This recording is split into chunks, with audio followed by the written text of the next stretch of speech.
ಚೌಲಿ ತಗೊಂಡ ತಕ್ಷಣ ಏನು ಮಾಡ್ತಾ ಇದ್ವಿ, ಜಡೆಗೇನೆ ಡೈರೆಕ್ಟು ಜೋಡಿಸ್ತಾ ಇದ್ವಿ. ಸೊ ಈಗ ಅದೇನಾಗೋದು ಅಂದರೆ ಸ್ವಲ್ಪ ಓಡಾಡ್ತಾ ಈ ಥರ ಶಾರ್ಟ್ ಏರ್ ಎಲ್ಲ ಇತ್ತು ಅಂದರೆ ಅದು ಬಂದು ಕೆಳಗೆ ಬರೋದು. ಸೊ ಅದಕ್ಕೆ ನೀವೇನು ಮಾಡಬೇಕಂದ್ರೆ ಮಿಡಲಲ್ಲಿ ಒಂದು ಇಷ್ಟು ಕೂದಲು ತೊಗೊಳ್ಬೇಕು. ಕಾಣ್ತಾ ಇದೆಯಾ?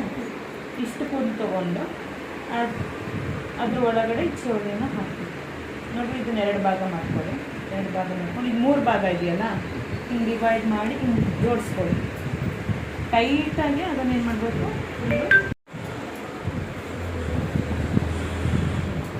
ಇದನ್ನು 3 ಭಾಗ ಮಾಡ್ಕೊಂಡು